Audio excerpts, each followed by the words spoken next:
కెనడాకి చాలా పెద్ద ఎత్తున వెళ్ళిపోతున్నారు. అమెరికాకి పోవడానికి కెనడాను ఒక మార్గంగా ఎంచుకున్నారన్నటువంటి విషయం కేంద్ర ప్రభుత్వం గుర్తించింది, ఈడీ గుర్తించింది, దర్యాప్తు ప్రారంభించింది. కెనడా సరిహద్దుల మీదుగా అమెరికాలోకి భారతీయులను అక్రమంగా తరలిస్తున్న వ్యవహారం మీద ఈడీ దర్యాప్తు ప్రారంభించింది. ఇందులో కొందరు భారత్కి చెందిన వ్యక్తులు, సంస్థలతో పాటు కెనడాలోని కొన్ని కాలేజీల పాత్ర ఉందని చెప్తోంది. గుజరాత్లోని డిగుంచా గ్రామానికి చెందిన 4 సభ్యుల కుటుంబం 2022 జనవరి 19 కెనడా అమెరికా సరిహద్దును అక్రమంగా దాటడానికి ప్రయత్నించింది.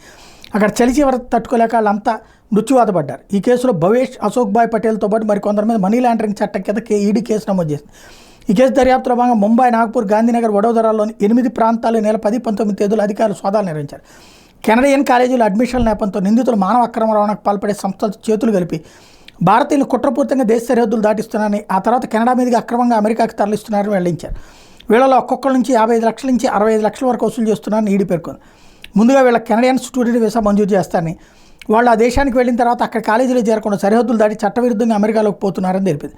విదేశీ వర్సిటీల్లో భారతీయ విద్యార్థులకు అడ్మిషన్లు ఇప్పించడానికి ముంబై, నాగ్పూర్లో 2 సంస్థలు కమిషన్ ప్రాతిపదికన పనిచేస్తున్నట్టు గుర్తించారు. వ్యవహారంలో వాళ్ళ ప్రమేయం మీద దర్యాప్తు చేస్తున్నామని ఈడీ చెప్పింది.